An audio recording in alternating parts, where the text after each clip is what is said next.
So first of all, the biggest thing that I do with my team, and I just want to recap this very 30,000 foot view so that you can see again why this whole thing has worked so well, why it's blown up so much. And you're going to see again why Secret MLM Hacks Radio has been so disruptive in the industry. And I want you to see that. And I want you to see there's a very key reason. It's not anything that I'm holding up here on the sheet.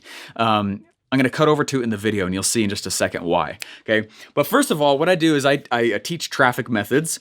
And I send the traffic to something that is not necessarily free, but somewhat cheapish, right? It can be cheap. It can be up to $1,000. It can be up to $10,000. Honestly, the price doesn't totally matter.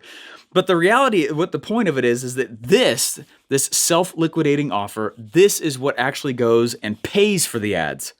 Okay. So I've never actually put any of my own money in this ever. Okay. Ever. I think I did in my first MLM, that first $500 to join that first MLM. Okay. But what I do is I send traffic to this self-liquidating offer. It self-liquidates, meaning that money dumps right back into traffic. Okay. And you're like, well, Steven, that doesn't make any money. I don't care. The reality is what I want to do is I want to get the other thing that I get, which is a buying list. I want to get the customer list. I want to get the list of buyers. I want to get the people that have opted in for this. The list is the asset. Then what I go do is I approach them and say, hey, why don't you come join my downline if you want to? And if you're a good fit, go through this little tiny application process and then we'll get you on the phone and we have automated training. I'm not involved in any of this machine. Okay, and that's part of the magic, and there's a lot of people that have pulled this off. It's not just me anymore. That's what Secret MLM Hacks taught. Okay, is let me teach you traffic that doesn't really involve you. In fact, there's one part that really does, and I'm doing it right now. Okay, publishing. Okay, then let's go create some cool products that are cheap or whatever price point you're comfortable with, and we're gonna send paid traffic to it, not your MLM, not your MLM product. To the thing that you made. On the back of that, you're going to get a list. And then you're going to approach them to join your downline. Still not involved. I'm not involved with that at all. Okay. Then we're going to jump on the phone. Not me. I kick those leads to the people in my downline that are the killers that I've realized like, oh, you'd be really good as a closer. Do you want me to send you free leads? The only requirement is you have to call them within like really fast every time I send them to you. I'm like, oh, all right. Guess what? I automated the notification to that person, and it's actually a group of, I'd say maybe 10-ish people now, and in my downline, and it rotates sending leads to all those people. So I'm not doing it. Okay. Then what does that do? That grows my team, man, and I'm not actually involved in it. Last, the training piece. That's why I have a whole program that is just for my downline called Hack MLM, and it walks them through their first 30 days inside my MLM. Okay.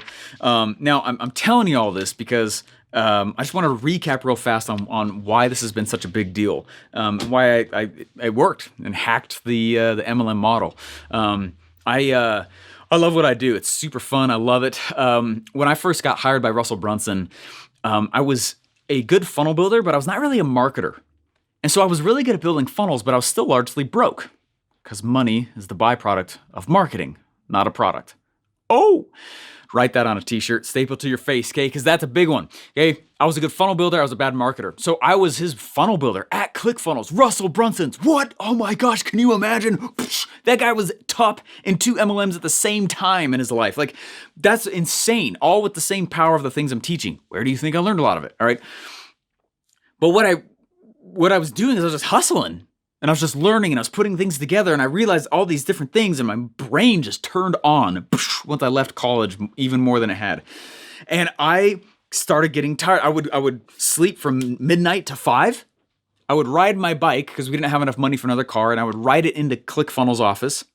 And I would go and I would, at 6 a.m. to 9 a.m., I would work on my own stuff. From 9 a.m. to 6 p.m., I would work on Russell's stuff because he would be in there at that time. Then I'd go back home and I'd ride my bike back home through the snow, through all the stuff, through whatever. Ride my bike back home several miles. It was not short. And then I'd be with my family till about 9 or 10 p.m. and I'd work on my own stuff again, 10 p.m. to midnight. So I was squeezing out 5 to 6 hours a day on the side of working for one of the most intense work environments you could ever envision, ClickFunnels. Okay, it's very intense there. Okay, now I'm bringing this up. Steven, this is a long video. Just stick with me for just a moment here with this, okay? About 6 months into this, I mean, I was getting tired. I was sleeping 5 hours a day. I was working 9 hours a day for Russell. I was working 5-6 hours on my own stuff. And I was just like hauling. Okay. And I started feeling a little bit worn down. And I think Russell could tell. I mean, I literally sat this far from him, it was just an arm's length away. We sat back to back, slightly off center. And his monitor would reflect back into mine. So if nothing was on our screens, I could see his face in my monitor, which was like super, is super freaky for a while. Anyway, oh man, that freaked me out the first few months I worked there. Well, this one day he leaned over and he handed me this little powder. And I was like, you into some stuff, man? Like, what is this? And he goes, it's ketones. You got to drink it. I was like, all right. So I asked him about it and he told me what it was and I had it and my mind clicked in gear. Boom. I was like, what? Is this like loaded with caffeine? He's like, it has a little bit in it, but not tons. I was like, then what's doing that? He's like, that's the ketones. And I was like, oh my gosh. Pretty much every day since that point, every time I would drive my bike into ClickFunnels. I get there usually at 5:45. I get in my seat. I was ready to work at 6, but I would pound one of those ketone drinks and it clicked my brain in gear. Boom.